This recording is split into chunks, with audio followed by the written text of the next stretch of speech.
On va voir comment mettre des effets spéciaux sur le texte, bien qu'à notre époque, on est plutôt dans le flat design. Mettre des ombres, des reliefs, tout ça, c'est lourd. Hein. Donc, on pourrait dire que ça, c'est bon, en fait. Hein. Mais techniquement, on va voir comment on pourrait donner l'impression que c'est du papier découpé, que les lettres sont découpées dans le papier, ou qu'elles se détachent du fond comme si elles étaient un peu en survol sur le fond. Voilà. Mais après, il faut savoir que c'est pas de très bon goût, en fait, hein, de... Voilà. Ah, tiens. De mettre des effets spéciaux. J'essayais ici d'éloigner cette immonde bestiole du bord parce que sa tête est trop près du bord, c'est foireux. Ça marche pas. Apparemment, elle est cadrée très serrée. Je vous montre quelque chose que vous pourrez essayer chez vous. Je pense pas que je vous l'ai montré. Est-ce que je vous ai montré le développement génératif? En fait, on l'a dans InDesign, le développement génératif, mais il marche pas super bien. Ok. Bon, je vous montre l'IA dans InDesign, mais c'est pas son fort, le travail sur les images. Hein. Avant de vous montrer l'IA, je vais juste corriger un petit truc ici, c'est que j'ai cette bestiole avec ces deux immondes bestiaux sur le côté, là. Mais j'arrive pas à les montrer en entier, donc en ayant double-cliqué avec l'outil de transformation manuelle, je vais agrandir en enfonçant la touche majuscule et la touche Alt du PC ou Option du Mac pour que ça s'agrandisse dans tous les sens, vous voyez. Parce que si j'enfonce pas Alt, ça fait ça.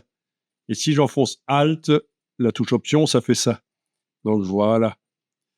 Donc ça, problème réglé. Ces immondes bestiaux sont partis. Mais ceci dit, avec une bonne sauce, tout est bon. Oh, mais enfin. Quoi? Mais...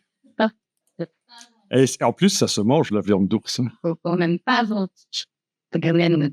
Alors, je vous montre, vous ne saurez pas le faire parce que l'IA n'est pas encore installée, mais je vous montre que si, voilà, j'ai quelque chose comme ça avec un cadrage pourri, c'est-à-dire, je vous ai dit, quand on est dans le presque, voilà, il est presque en dehors, mais pas tout à fait, il n'est pas à l'intérieur non plus, c'est dérangeant au niveau mise en page.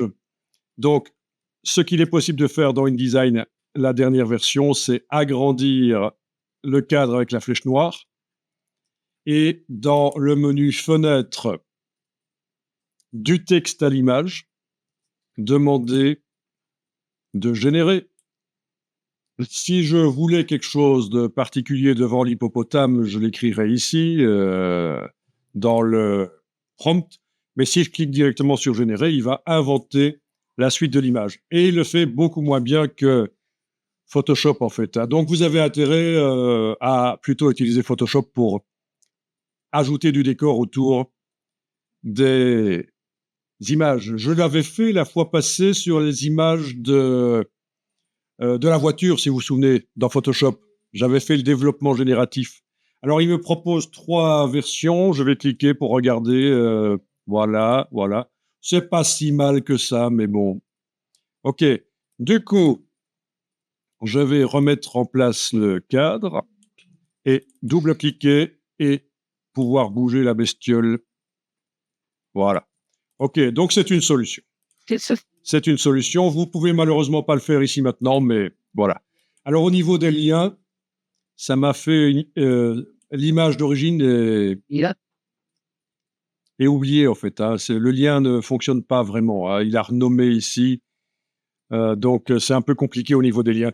Vraiment, vous avez intérêt plutôt à passer par Photoshop plutôt que d'utiliser InDesign pour faire ce genre de choses. On peut bien sûr aussi créer un bloc et dans le bloc demander ce qu'on veut. Un flamant rose, je vais demander. Ça s'écrit comme ça, je pense. Hein. Ou avec un... En tout cas, ça s'écrit pas comme les flamands du nord de la Belgique. Un flamant rose.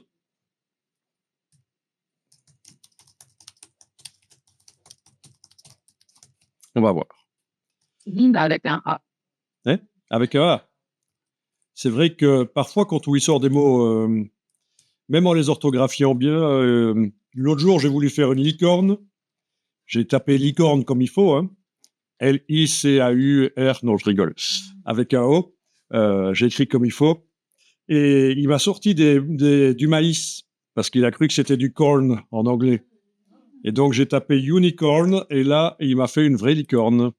C'était dans Illustrator. Donc, parfois, c'est bizarre, hein. Enfin, voilà, vous voyez, mais vraiment, tout ça sera mieux dans Photoshop.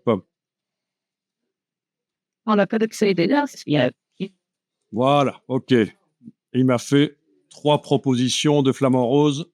J'aurais dû demander en entier, mais donc, comme j'ai pas demandé en entier, il m'a fait un close-up. Bon, bah, c'est pas mal, quoi, quand même, mais vraiment, on peut trouver mieux. Et en plus, quand vous le faites dans Photoshop, c'est plus facile de gérer les liens des images, parce que vous importez l'image de Photoshop comme une image normale, quoi. Tandis qu'ici, c'est créé à l'intérieur de InDesign, elle n'est pas sur le disque dur, et si je voulais la retoucher dans Photoshop, il faudrait que je l'externalise, donc c'est compliqué. OK, donc ça, je vais mettre sur le côté. Le flamand. Je m'attendais à ce qu'il soit jaune et noir, mais non. OK. Je rigole. Et on va s'intéresser au texte ici. Il y a d'autres choses qui existent dans InDesign au niveau IA. Notamment, on peut, quand on lui montre une image qui a du texte, sortir la typographie. Ça pourrait être intéressant, qui nous sorte la typo, qui nous trouve la typo, sortir la typo d'une image. Enfin, il y a en permanence des nouveautés. Ceci dit, InDesign est un des logiciels parmi les 3 Illustrator, Photoshop, InDesign qui a évolué le moins. OK.